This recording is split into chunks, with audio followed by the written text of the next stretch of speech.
വിരുന്നെത്തും N Manimaran നിത്യം വിളിച്ചുണർത്തും കളിത്തോഴൻ.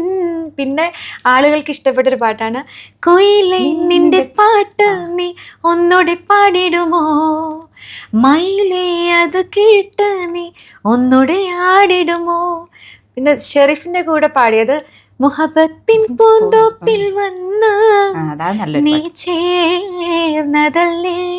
പിന്നെ തേനിശൽ പാടാം ഞാൻ തേനേ തേൻകനിയേ. ഒത്തിരി പാട്ടുകളുണ്ട്. Hi viewers, today's interview is going to be a super special. We have an amazing talented singer whose voice can instantly touch our heart. Glad to welcome our soulful talented playback singer Sindhu Premkumar.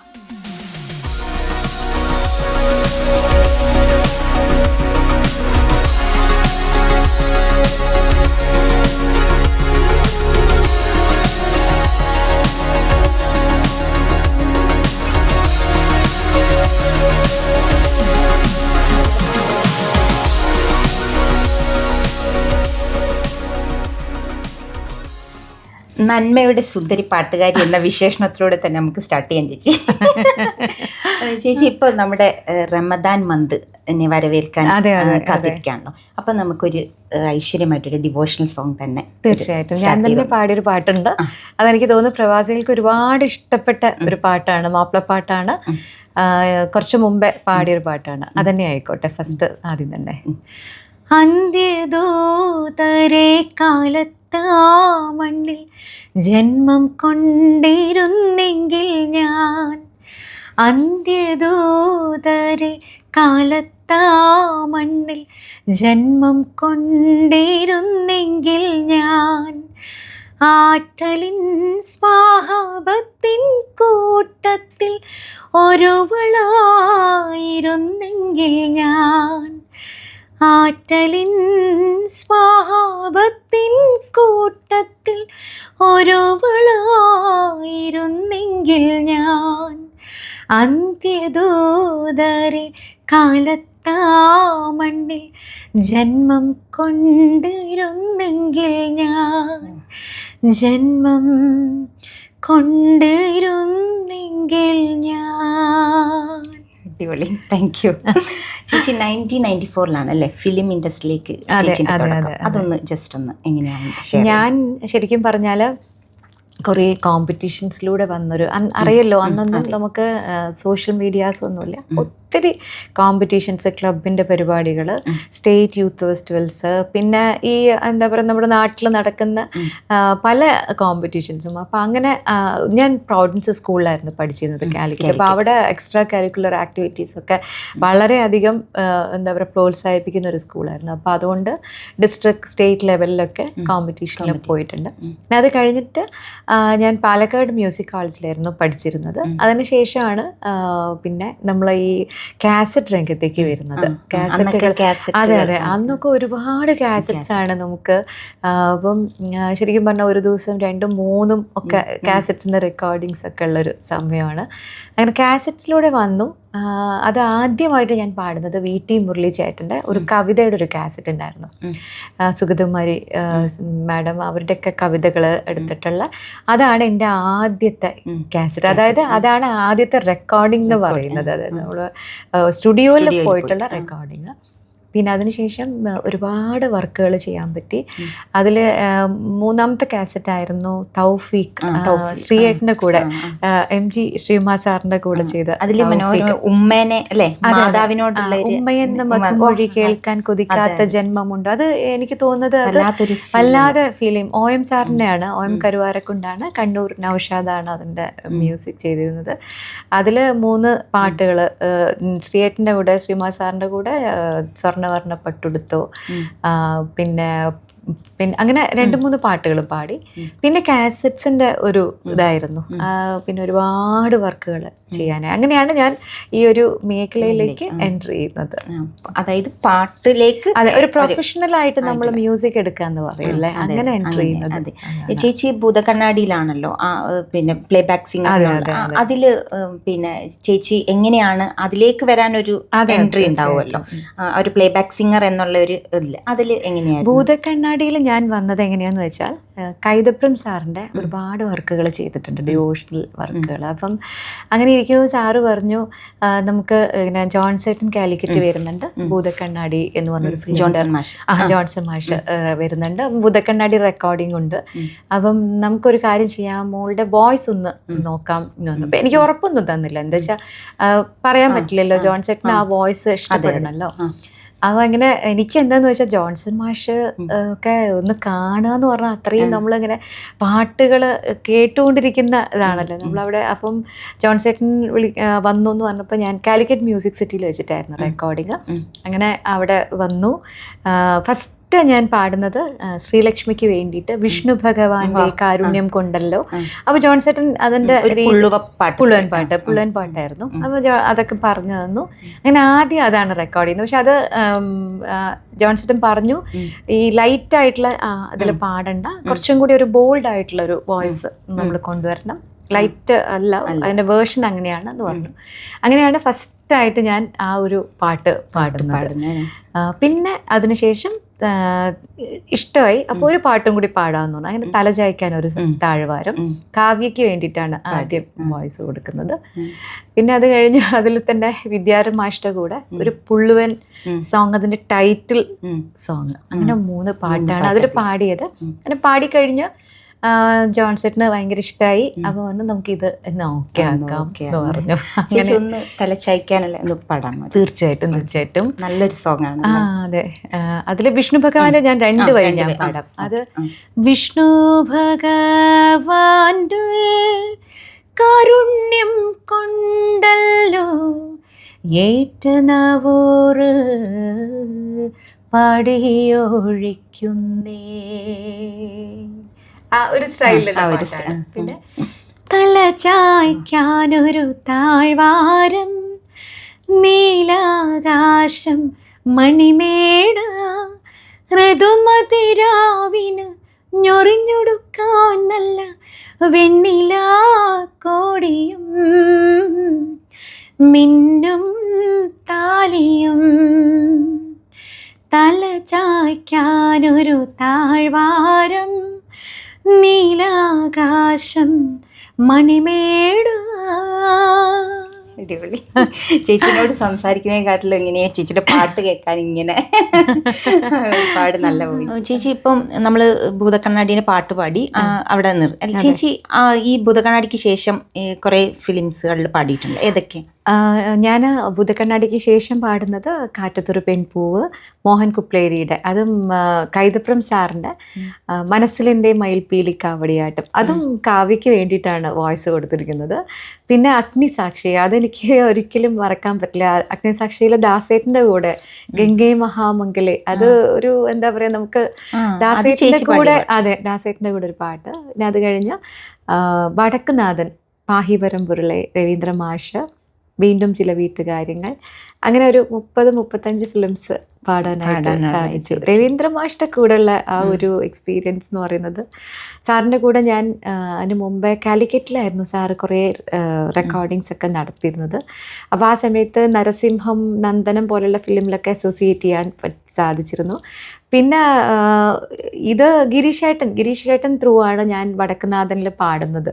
അപ്പോൾ അന്ന് പോയ സമയത്ത് ഞാനും മഞ്ജരിയും ആണ് ആ പാട്ട് പാടുന്നത്. അപ്പം രവീന്ദ്ര മാഷ്ക്ക് തന്നെ ഒരു ഞങ്ങൾ അത് 2 കുട്ടികൾ പാടുന്നതാണ്. അപ്പം ആരെ പാടിപ്പിക്കണം ഫസ്റ്റ്, അത് എന്നെ പാടിപ്പിച്ചാൽ മഞ്ജരിക്ക് ഒരു വിഷമം തോന്നുമോ, മഞ്ജരിയെ പാടിപ്പിച്ചാൽ എനിക്കൊരു വിഷമം തോന്നുമോ എന്നുള്ള ഒരു പറയുമ്പം രവീന്ദ്ര മാഷാണ് ഈ ചിന്ത. അപ്പോൾ അങ്ങനെ സാറ് ടോസ് ഇട്ട് നോക്കി. അപ്പം ഹെഡ് വീണിരിക്കുന്നത് മഞ്ജരിക്കായിരുന്നു. അങ്ങനെ മഞ്ജരി സ്റ്റാർട്ട് ചെയ്തു. അപ്പോൾ അന്ന് ഞങ്ങൾ രവീന്ദ്ര മാഷ് ഞങ്ങൾ പാടിക്കഴിഞ്ഞ സമയത്ത് പറഞ്ഞു നമുക്ക് ഇനി ഒരുപാട് വർക്കുകൾ ചെയ്യണം, നമുക്ക് ഇനിയും കാണാം എന്നൊക്കെ പറഞ്ഞു. പക്ഷെ എനിക്ക് തോന്നുന്നു രവീന്ദ്ര മാഷിന് അതിന് ശേഷം ആണ് വയ്യാതെ ആയത്. പക്ഷെ ആ ഒരു മൊമെന്റ് നമ്മളൊരു പാട്ട് ഒരു ഫിലിമിൽ പാടാൻ സാധിച്ചത് തന്നെ ഭയങ്കര ബ്ലെസ്ഡ് ആയിട്ട് കണക്കാക്കുകയാണ്. പിന്നെ ചേച്ചി 2021 ചേച്ചി ഒരുപാട് ഹിന്ദു ഡിവോഷണൽ സോങ്സ് എല്ലാം പാടിയിട്ടുണ്ട്, ഒത്തിരി പാട്ടുണ്ട്. പക്ഷേ 2021 ഭയങ്കര ഹിറ്റായിട്ടുള്ള ഒരു ഇതുണ്ടല്ലോ, ഒന്ന് ചിരിക്കൂ കണ്ണ. അത് എങ്ങനെയായിരുന്നു? അത് ആൽബം സോങ് ആയിരുന്നു? അത് ഇതുപോലെ തന്നെ ഒരുപാട് ഡിവോഷണൽ വർക്കുകൾ ചെയ്തിട്ടുണ്ടായിരുന്നു. അപ്പം ഞാൻ വാഗചാർത്ത് എന്ന് പറഞ്ഞൊരു കാസറ്റ് ചെയ്തിട്ടുണ്ടായിരുന്നു, കേട്ടിട്ടുണ്ടാവുമായിരിക്കും. അതെനിക്ക് തോന്നുന്നു എല്ലാ വിഷു സമയങ്ങളില്, അതെ, നമ്മുടെ ഫിലിമിലുള്ള സോങ്സ് തന്നെയാണ്. വിഷുവിനോട് പ്രത്യേകിച്ച് കോഴിക്കോടൂടെ പാസ് ചെയ്യുമ്പം ചേച്ചീന്റെ സൗണ്ട് ആയിരിക്കും. അതെ അതെ അതെ. അവിടെ SM സ്ട്രീറ്റില് അവിടെ ഒരു കാസറ്റ് ഷോപ്പ് ഉണ്ട്, അവരായിരുന്നു ഇത് ഇറക്കിയിരുന്നത്. അപ്പൊ എല്ലാ വർഷവും ആ സമയമാകുമ്പോ അവർ ഈ പാട്ടിടും. നമ്മുടെ ഫിലിമിലുള്ള ജാനകിയമ്മയും ചിത്രചേച്ചിയൊക്കെ പാടിയ പാട്ടുകളാണ്. കേശാദിപാദം, പിന്നെ തെച്ചി, മന്ദാരം, തുളസി, അങ്ങനത്തെ കുറേ പാട്ടുകളായിരുന്നു. പക്ഷെ അത് ഒരുപാട് കാലങ്ങൾ ആ കാസറ്റ്സ് ഒരുപാട് ആളുകൾക്ക് ഇഷ്ടപ്പെട്ടൊരു വർക്കായിരുന്നു. അങ്ങനെ അതെല്ലാം പാടിക്കഴിഞ്ഞതിന് ശേഷമാണ് ഈ ഒരു വർക്ക്. ഒരുപാട് കാസറ്റ്സിലെ പാട്ടുകൾ പാടി, പക്ഷെ എനിക്ക് തോന്നുന്നു ഒന്ന് ചിരിക്കൂ കണ്ണ എന്നുള്ള പാട്ട് വിഷ്വലും കൂടി വന്നിട്ടുണ്ടായിരുന്നു അതിന്റെ. അപ്പൊ അതിന്റെ വിഷ്വൽസും കൂടി പറയാൻ വാക്കുകളില്ല കേട്ടോ ചേച്ചി, അത്രയ്ക്ക് നല്ല വിഷ്വൽസ് ആണ് ചേച്ചീന്റെ. ആ ഒരു എന്താ പറയാ, കോസ്റ്റ്യൂമിലുള്ള സാരിയൊക്കെ കൊടുത്തിട്ടുള്ള നല്ല അടിപൊളിയാണ്. അത് അങ്ങനെയാണ് ആ പാട്ട് അത് പക്ഷെ പാടി കഴിഞ്ഞ് കുറച്ച് കഴിഞ്ഞിട്ടാണ് അതിന്റെ വിഷ്വൽസ് ഒക്കെ എടുക്കുന്നത്. പക്ഷെ ആ പാട്ട് വിഷ്വൽ വന്ന സമയത്ത് അത് ആളുകൾക്ക് ഭയങ്കര ഇഷ്ടമായി. ഈ രശ്മി പറഞ്ഞ മാതിരി ആ വിഷ്വലിന് ഒരു ഭംഗിയുണ്ടല്ലോ, അത് ആളുകൾക്ക് ഭയങ്കര ഇഷ്ടമായി. അത് യൂട്യൂബിൽ ഒരുപാട് ആളുകൾ കണ്ടൊരു പാട്ടാണ്. ചേച്ചി ഒന്ന് ഒന്നു ചിരിക്കോ കണ്ണ, മനം നിറയ്ക്കോ കണ്ണ, കണ്ണ കരുണാനിധേ, കണ്ണ കൃപാനിധേ, കണ്ണ കരുണാനിധേ, കണ്ണ കൃപാനിധേ, ആനന്ദ കണ്ണ, അമ്പാടി കണ്ണ, ഒന്നു ചിരിക്കൂ കണ്ണ, മനം നിറയ്ക്കൂ കണ്ണ, കണ്ണ കരുണാനിധേ, കണ്ണ കൃപാനിധേ. ചേച്ചിൻ്റെ മദർ ഇൻ ലോ പിന്നെ ക്ലാസിക്കൽ വോക്കലിസ്റ്റ് ആയിരുന്നു. അതെ അതെ. അതോടൊപ്പം തന്നെ നമ്മുടെ ഗിരീഷ് പുത്തഞ്ചേരി സാറിന്റെ എന്താ പറയുക അളിയനായ കുഞ്ഞിരാം ഭാഗവതരുടെ ശിഷ്യയായിരുന്നു. അപ്പൊ ചേച്ചിയും അമ്മയും കൂടിയിട്ട് ഒരുപാട് ഭജൻസിലൊക്കെ ഞങ്ങളുടെ ഒരു എന്താ പറയാ, ഞങ്ങളുടെ കല്യാണത്തിന്റെ തന്നെ ഒരു അതൊരു കഥയാണ് ശരിക്കും പറഞ്ഞാൽ. ഞാനും അമ്മ ഓൾ ഇന്ത്യ റേഡിയോ ആർട്ടിസ്റ്റാണ്. ഞാനും എൻ്റെ ബി ഹൈ ഗ്രേഡ് പാസ്സായിട്ട് ആദ്യമായിട്ടൊരു പ്രോഗ്രാമിന് ഞാൻ പോവാണ്. ഒരു സ്റ്റേജ് ഷോ ആണ്. അന്നൊക്കെ ഓൾ ഇന്ത്യ റേഡിയോയിൽ നമുക്ക് ഈ ഫെസ്റ്റീവ് സീസണിലൊക്കെ ഈ ലളിതഗാന മേള എന്ന് പറഞ്ഞിട്ട് നടത്തും. അപ്പം അതിനൊക്കെ ഒരുപാട് ഓഡിയൻസ് ഉണ്ട്. എന്താ വെച്ചാൽ പുതിയ പുതിയ പാട്ടുകൾ കുട്ടികൾക്ക് ലൈറ്റ് മ്യൂസിക്സ് പഠിക്കാനും അതിനൊക്കെ വേണ്ടിയിട്ട് ഒരുപാട് ഓഡിയൻസ് കാണാനുള്ള ആൾക്കാർ വരാറുണ്ട്. അപ്പം അങ്ങനെ ഞാൻ പോവാണ്. ഓൾ ഇന്ത്യ റേഡിയോയിൽ പോകുന്ന സമയത്ത് അമ്മയുണ്ട് അന്നവിടെ. അങ്ങനെ ഞങ്ങൾ ഒരാഴ്ചയായിട്ട് ഒരു ഞങ്ങളുടെ പ്രാക്ടീസ് സെഷൻസും ഒരുപാട് പാട്ടുകൾ റെക്കോർഡിങ്ങിന് വരാറുണ്ട്. അങ്ങനെ ഒരാഴ്ചയായിട്ട് അമ്മയായിട്ട് വളരെ ക്ലോസ് ആയി. അങ്ങനെ ഇത് കഴിയിലും അമ്മ അപ്പം തന്നെ എൻ്റെ വീട്ടിലേക്ക് ഒരു ഫോൺ വിളി വന്നു. കല്യാണം ഉറപ്പിച്ചു. 1 വർഷത്തിനുള്ളിൽ കല്യാണവും കഴിഞ്ഞു. അത് ശരി. അങ്ങനെയാണ്. ഞാൻ അന്ന് പാലക്കാട് മ്യൂസിക് കോളേജിൽ പഠിച്ചുകൊണ്ടിരിക്കുന്ന സമയമാണ്. അങ്ങനെ ആ ഒരു അങ്ങനെയാണ് ചേച്ചി അതെ അതെ ആ വീട്ടിലേക്ക്. പക്ഷെ അത് എന്നെ സംബന്ധിച്ചിടത്തോളം വളരെ ബ്ലെസ്ഡ് ആയിട്ടുള്ള ഒരു ഇതായിരുന്നു. ശരിക്കും പറഞ്ഞാൽ ഞാൻ കല്യാണത്തിന് ശേഷമാണ് വർക്കുകൾ ചെയ്യാൻ തുടങ്ങിയത്. ഞാൻ അന്ന് പഠിച്ചുകൊണ്ടിരിക്കുക, ഞാൻ പറഞ്ഞില്ലേ പാലക്കാട് പഠിച്ചുകൊണ്ടിരിക്കുകയാണ്. കല്യാണത്തിന് ശേഷമാണ് ഞാൻ കാസറ്റ്സിൽ പാടുന്നതും ഫിലിമിൽ പാടുന്നതും. അങ്ങനെ അതാണ്. പിന്നെ അവർ ഭയങ്കര പ്രോത്സാഹനമായിരുന്നു. അമ്മ പറഞ്ഞ മാതിരി പ്രൊഫഷണൽ സിംഗറാണ്. അമ്മ ഒരുപാട് രാഘവ് മാഷ്ക്കും ദക്ഷിണാമൂർത്തി സാറിനൊക്കെ വേണ്ടിയിട്ട്, ഓൾ ഇന്ത്യ റേഡിയോ ദേവരാജ് സാറിനൊക്കെ വേണ്ടിയിട്ട് ഒരുപാട് പാട്ടുകൾ പാടിയിട്ടുണ്ട്. പിന്നെ ഭജൻസ്, പിന്നെ അമ്മ ഭജൻസ് ഞാനും കൂടി വന്ന സമയത്ത് അമ്മയ്ക്കൊരു കൂട്ടായി ഞങ്ങൾ അങ്ങനെ കുറേ ഭജൻസ് ചെയ്യാൻ തുടങ്ങി. അമ്പലങ്ങളിലൊക്കെ ധാരാളം ഭജൻസ്. ഒന്ന് ഭജൻസിന്റെ 2 വരി.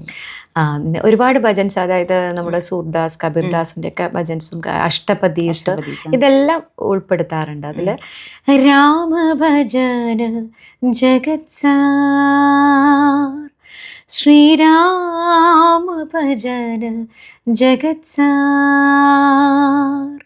ശ്രീരാമ ഭജന ജഗത്സാർ.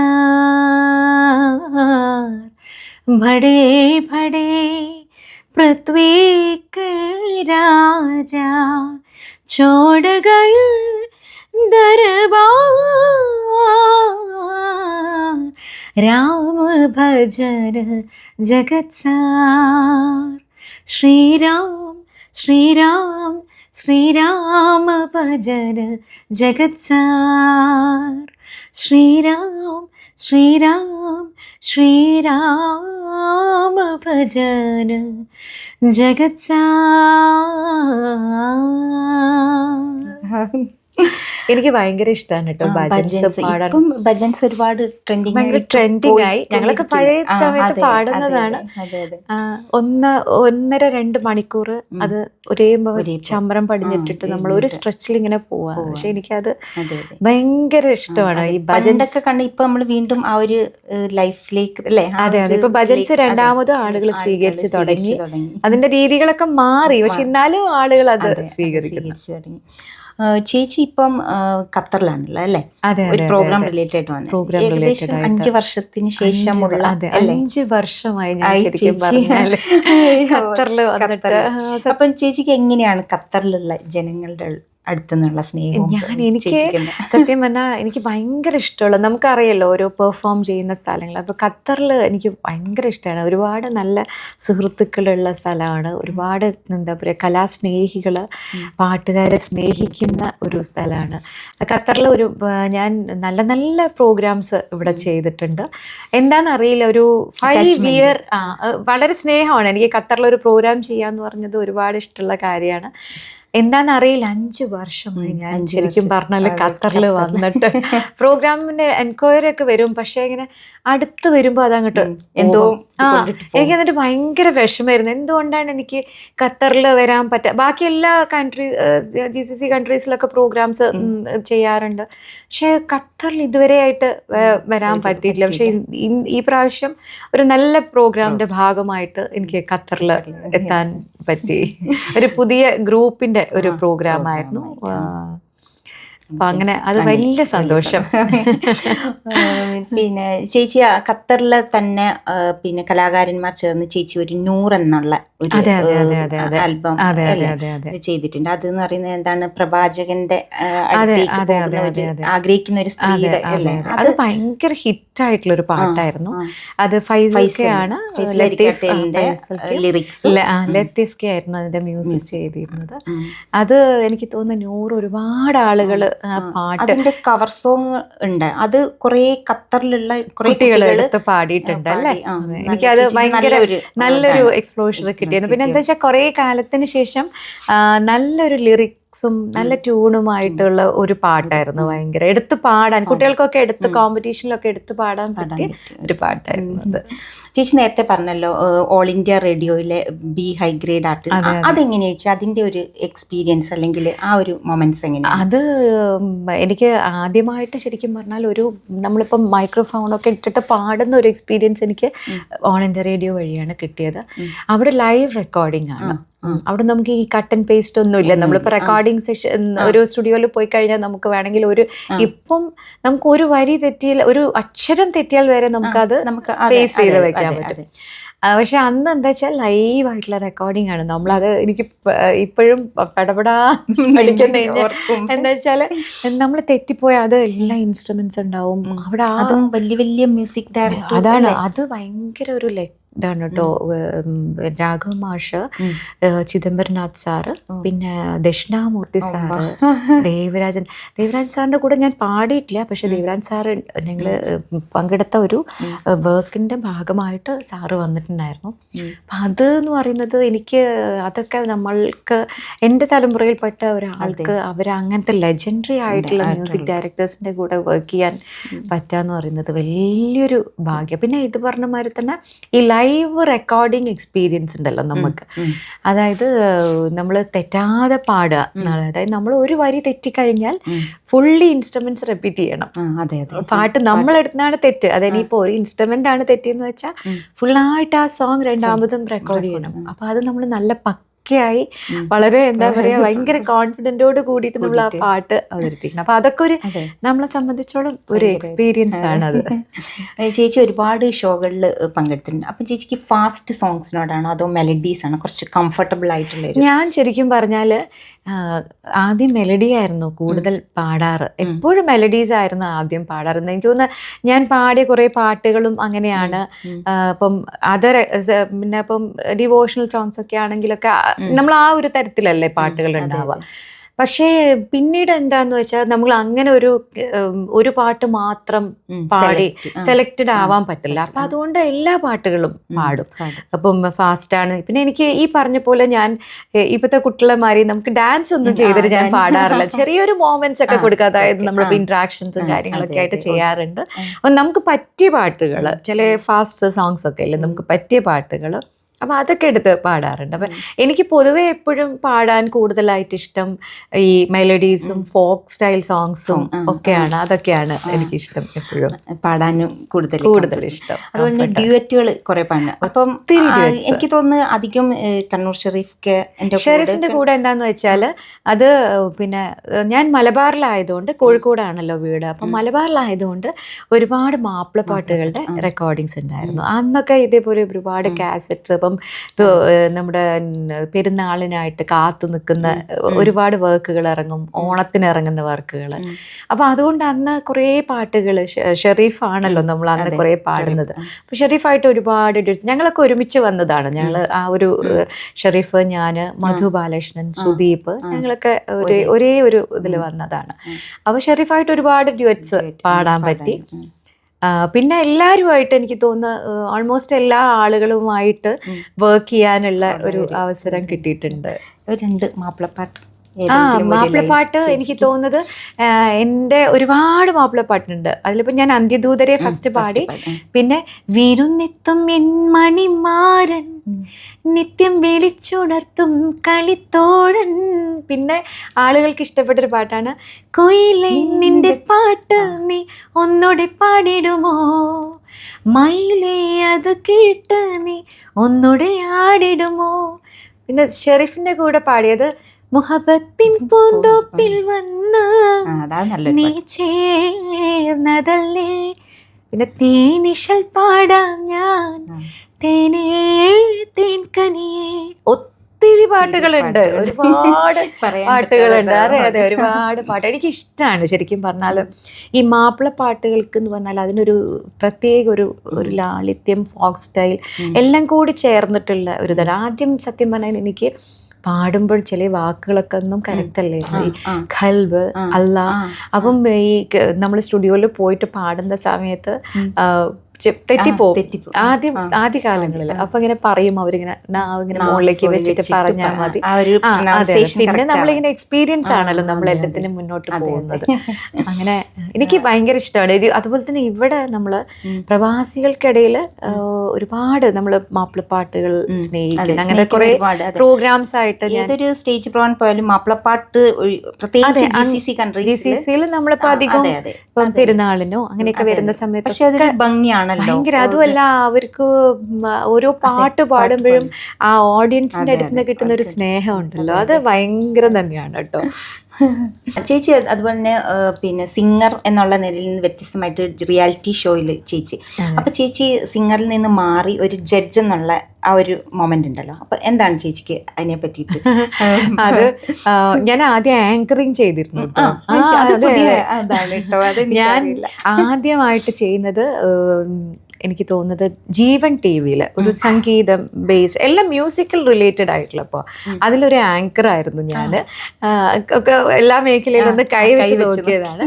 പിന്നെ ഇതുപോലെ പിന്നെ ജീവൻ TV-യിൽ ചെയ്തു, ജയ് ഹിന്ദിൽ ചെയ്തു. അതിൽ ആങ്കറിങ് ആയിരുന്നു. അപ്പോൾ ജയ് ഹിന്ദിൽ ഞാൻ മാപ്പിളപ്പാട്ട് എന്ന് പറഞ്ഞിട്ടൊരു കോമ്പറ്റീഷൻ ഉണ്ടായിരുന്നു. അത് വലിയൊരു ഷോ ആയിരുന്നു. അപ്പോൾ അതിൽ ആങ്കറായിട്ടായിരുന്നു വന്നിരുന്നത്. അതിന് ശേഷമാണ് ശരിക്കും പറഞ്ഞാൽ ഏഷ്യാനെറ്റിലാണ് മൈലാഞ്ചി എന്നൊരു പ്രോഗ്രാം പ്രോഗ്രാമാണ് ശരിക്കും പറഞ്ഞാൽ നമുക്ക് ഭയങ്കര ഒരു ആളുകളുമായിട്ട് ഒരു കണക്ഷൻ വെക്കാൻ പറ്റിയത്. എന്ന് വെച്ചാൽ ഞാൻ കുറേ പാട്ടുകൾ, അതായത് കാസറ്റ്സ് ആണല്ലോ അന്ന് നമ്മൾ ശ്രദ്ധിക്കപ്പെടുന്നത്. അപ്പോൾ കാസറ്റിലൊക്കെ ആണെന്നുണ്ടെങ്കിൽ ആളുകൾ നമ്മളെ ഒരു ചിത്രമാണ്, തലയാണ് കാണുന്നത്. പക്ഷെ ഈ മൈലാഞ്ചിയിലേക്ക് വന്ന സമയത്ത് നമ്മുടെ സ്വീകരണ മുറിയിൽ ആളുകൾ നേരിട്ട് കാണുകയാണ്. അപ്പൊ നമ്മളെ വീട്ടിലുള്ള ഒരു കുട്ടിയെ പോലെയാണ് എല്ലാവരും നമ്മളെ സ്വീകരിക്കാറ്. പക്ഷെ അതൊരു വ്യത്യസ്തമായിട്ടുള്ള ഒരു അനുഭവം തന്നെയായിരുന്നു എനിക്ക്. ഒരുപാട് കുട്ടികൾ, കോമ്പറ്റീഷന് വരുന്ന കുട്ടികൾ നമ്മുടെ അനുഭവങ്ങൾ അവരുമായിട്ട് പങ്കുവെക്കുക. പിന്നെ ഞാൻ ഒരിക്കലും എന്താ പറയാ, അങ്ങനെ കീറി മുറിക്കുന്ന ഒരു ജഡ്ജായിരുന്നില്ല. എനിക്കത് അതിന് ചെറിയൊരു തെറ്റുകൾ വന്നാൽ പോലും എനിക്കത് ഒരു കുട്ടികളെ അത് അവർക്കൊരു വിഷമമാവോ എന്നുള്ളതിൽ അങ്ങനെ കീറി മുറിക്കാറില്ല. നല്ല രീതിയിൽ ഇങ്ങനെ പോയിട്ട് അവരെ അത് പറഞ്ഞ് ഇതാക്കും. ചേച്ചിക്ക് ഇപ്പം ചേച്ചി ആ മൈലാഞ്ചിയിൽ ജഡ്ജായിരുന്നല്ലോ, അപ്പോൾ അന്ന് പാർട്ടിസിപ്പേറ്റ് ചെയ്ത ഏതെങ്കിലും കണ്ടസ്റ്റൻസിനോട് ചേച്ചിക്ക് വേദി ഷെയർ ചെയ്യാനുള്ള ഒരു? തീർച്ചയായിട്ടും. ഞാനിപ്പോ ആസിഫ് കാപ്പാട്, ആസിഫിന്റെ കൂടെ ഒരുപാട് വേദി, പിന്നെ ഇപ്പം അടിപൊളി, അത് ഭയങ്കര നല്ല സിംഗറാണ്, ഭയങ്കര ഗെയിനാണ് പുള്ളിയുടെ വോയിസ്, ടച്ച് വുഡ്. പിന്നെ അതുപോലെ തന്നെ അൽ സാബിത്ത്, ഒരുപാട് കുട്ടികൾ. അതൊരു പ്രത്യേക ഞാൻ ഇവിടെ വരുന്ന സമയത്ത് തന്നെ ഖത്തറിൽ തന്നെ ഉണ്ട്. ഇപ്പൊ റിയാസ്, പിന്നെ വേറെ കുട്ടികൾ പെട്ടെന്ന് എനിക്ക് പേര് പറയാൻ പറ്റുന്നില്ല, ഒരുപാട് കുട്ടികളുണ്ട്. അപ്പൊ അവർക്കൊക്കെ നമ്മളെ കാണുമ്പോഴും ഭയങ്കര സന്തോഷമാണ്. അവരുടെ കൂടെയൊക്കെ സ്റ്റേജ് ഷെയർ ചെയ്യുന്നത് നമുക്കും. പിന്നെ എന്താ വെച്ചാൽ ഈ റിയാലിറ്റി ഷോസിൽ നമ്മൾ വെറും മാർക്ക് ഇടുന്നത് മാത്രമല്ല, എന്നെ സംബന്ധിച്ചിടത്തോളം കുട്ടികളിൽ നിന്നും ഒരുപാട് പഠിക്കാനുണ്ട്. അവരുടെ കുറേ കാര്യങ്ങളും നമ്മൾ പഠിച്ചെടുക്കാനുണ്ട്. നമ്മുടെ കുറേ കാര്യങ്ങൾ അവരായിട്ട് ഷെയർ ചെയ്യുന്നു. പിന്നെ ഞാൻ എപ്പോഴും അവരോട് പറയാറുണ്ട്, ഇപ്പം ചില ആളുകളെല്ലാം ഒരു നമ്മളിപ്പോൾ ഒരു കോമ്പറ്റീഷന് മാത്രമായിട്ട് വന്നു പോണ ആളുകളെ കാണാറുണ്ട്. അതായത് സംഗീതത്തിൽ ആ ഒരു ടൈം പീരീഡിൽ മാത്രം വരുന്നു, അവർ പഠിക്കുന്നു, അതിലൊന്ന് കോമ്പറ്റീഷനിൽ വന്ന് പോകുന്നു. പക്ഷെ ഞാൻ എപ്പോഴും പറയാറുണ്ട്, നമ്മൾ അങ്ങനെയാ, അതല്ല. നമ്മൾ സംഗീതം എന്ന് പറയുന്നത് നമുക്ക് ഒരു ദൈവികമായിട്ട് കിട്ടുന്ന ഒരു കഴിവ്, ഡിവൈൻ ആയിട്ടുള്ള ഒരു സാധനം. അപ്പൊ അതിനെ നമുക്ക് അത് കൊണ്ടുപോവാന്ന് പറയുന്നത് എല്ലാവർക്കും കിട്ടുന്ന, അതെ എല്ലാവർക്കും. പിന്നെ അതുപോലെ നമ്മൾ ഈ പാടുന്നത് കേൾക്കുന്നവർക്ക് കിട്ടുന്ന ഒരു സന്തോഷം ഉണ്ടാവില്ല. അപ്പം നമ്മൾ ഒരു പാട്ട് പാടുമ്പം അത് പ്രേക്ഷകർക്ക് കിട്ടുന്ന, അതായത് പാട്ട് ആസ്വദിക്കുന്നവർക്ക് കിട്ടുന്ന ഒരു സന്തോഷം ഉണ്ടല്ലോ.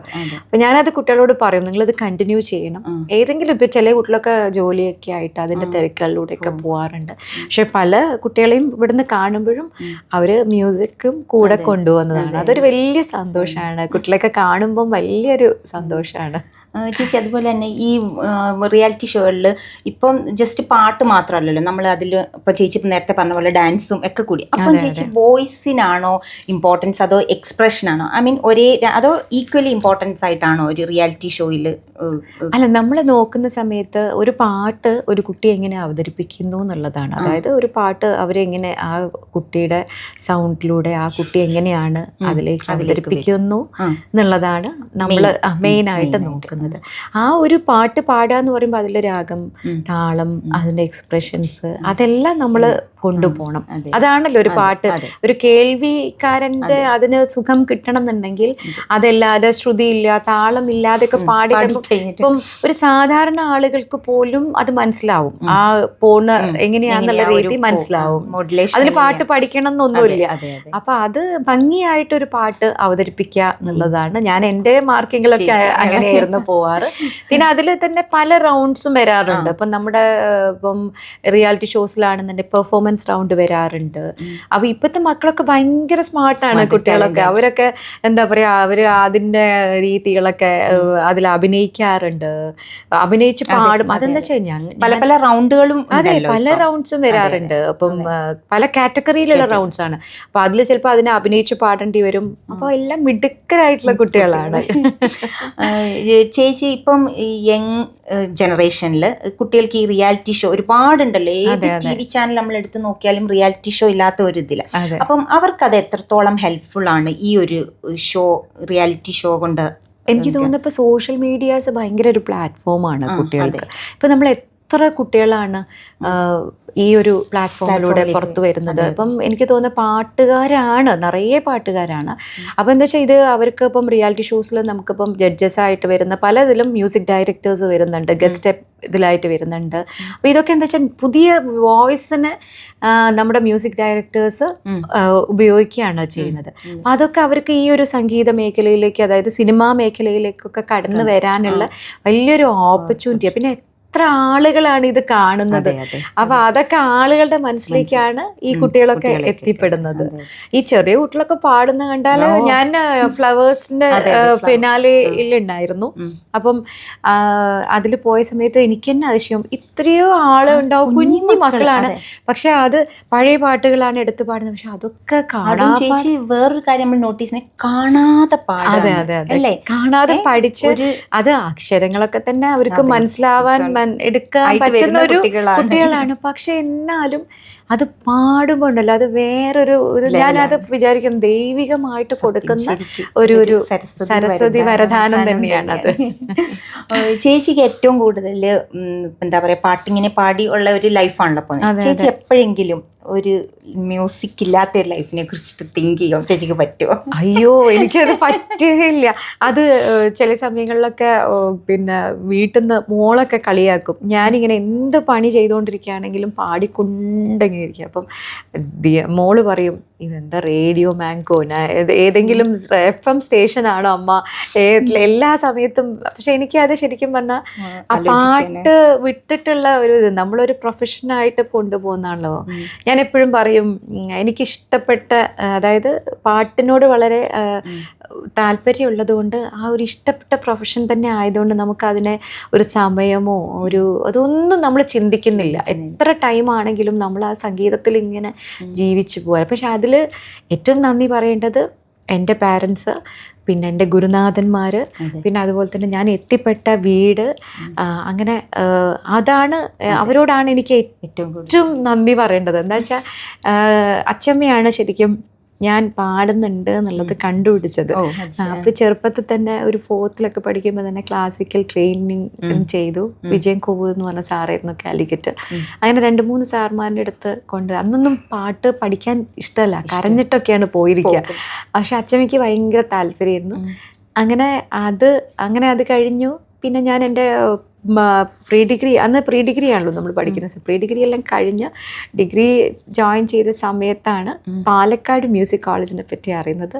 അങ്ങനെ അവിടെ പോയി, അവിടെ മ്യൂസിക് ഡിപ്ലോമയാണ് അന്ന്, അവിടെ ഡിപ്ലോമ എടുക്കാൻ സാധിച്ചു.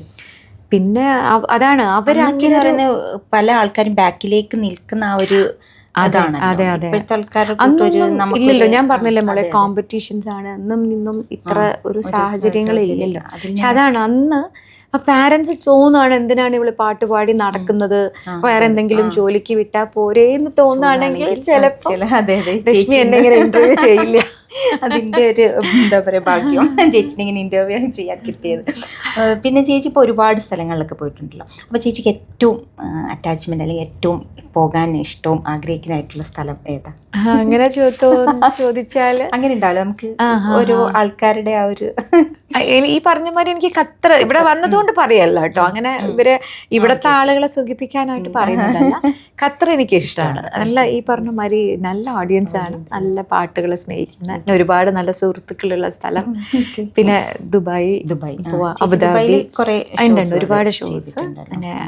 അങ്ങനെ എല്ലാ സ്ഥലങ്ങളിലും, അങ്ങനെ ഒരു ഇന്ന സ്ഥലങ്ങളെന്നില്ല, നമ്മള് എല്ലാ സ്ഥലങ്ങളും ഇഷ്ടമാണ്. പിന്നെ പ്രത്യേകിച്ച് ഈ പറഞ്ഞ മാതിരി പ്രവാസികളുടെ ഇടയിലേക്ക് വരുന്ന സമയത്ത് അവർക്ക് ഇഷ്ടപ്പെട്ട ഒരുപാട് നമ്മുടെ പാട്ടുകളുണ്ട്. അപ്പം അത് നമ്മൾ പാടിക്കൊടുക്കുമ്പം അവർക്ക് അവരുടെ അടുത്തുനിന്ന് നേരിട്ട് കിട്ടുന്ന ഒരു നമ്മളോടുള്ള ഒരു സ്നേഹമുണ്ടല്ലോ.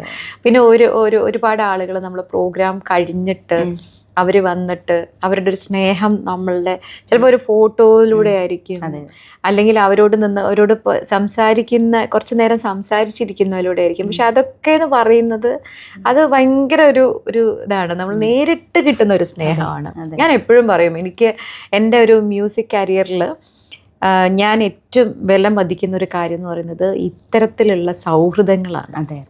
ഒത്തിരി സൗഹൃദങ്ങളുണ്ട്, നല്ല നല്ല സൗഹൃദങ്ങൾ, നമ്മളെ സ്നേഹിക്കുന്ന ഒരുപാട് ആളുകളുണ്ട്. ഇപ്പം ചിലപ്പം നമ്മൾ അറിയാതെ തന്നെ നമ്മളെ പാട്ടുകളെ ഇഷ്ടപ്പെടുന്ന ആളുകൾ. അപ്പം അത് ഞാൻ വിചാരിക്കും അത് വേറൊരു ഫീൽഡിലും കിട്ടില്ല നമുക്ക്. അപ്പം അത് എനിക്ക് ഭയങ്കര സന്തോഷമുള്ളൊരു കാര്യമാണ്. സൗഹൃദങ്ങളെ ഇങ്ങനെ മുന്നോട്ടേക്ക് കൊണ്ടുപോകാൻ എനിക്ക് ഭയങ്കര ഇഷ്ടമാണ്. എനിക്ക് ഏറ്റവും ഇഷ്ടമുള്ള ഭക്ഷണപ്രിയാന്ന് തോന്നുന്നല്ലേ? ആസ്വദിച്ച് കഴിക്കും, ഒരുപാട് കഴിക്കില്ല. ബിരിയാണി കോഴിക്കോട് ആണെന്നുണ്ടെങ്കിലും എനിക്ക് സത്യം പറഞ്ഞാൽ ബിരിയാണി ഭയങ്കര ഇഷ്ടമാണ്. 4 നേരം ഒരുപാട് ഞാൻ കഴിക്കില്ല കേട്ടോ, പക്ഷെ 4 നേരം കിട്ടിയാലും ഞാൻ ബിരിയാണി കഴിക്കും. എനിക്കത് ഭയങ്കര ഇഷ്ടമാണ്. എന്ത് ഇതാക്കിയാലും ബിരിയാണി ഭയങ്കര ഇഷ്ടമാണ്.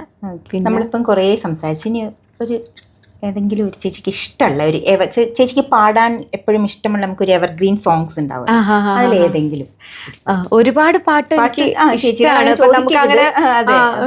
കുറെ കുട്ടികളുടെ ഇടയിൽ അല്ല അമ്മയുടെ ചോദിക്കുകയാണ് ഇതിൽ ഏത് മോളെയാണ് ഏത് മോനെയാണ് ഇഷ്ടം എന്ന് പറയുമ്പോൾ അമ്മ ആകെ ഇതുവരെ. അതുപോലെ തന്നെ നമുക്ക് ചേച്ചിക്ക് മനസ്സിൽ അങ്ങനെ ഒരു ഇഷ്ടം തോന്നുന്നു, ഏതെങ്കിലും ഒരു ഫിലിം സോങ്ങോ ഡിവോഷണൽ?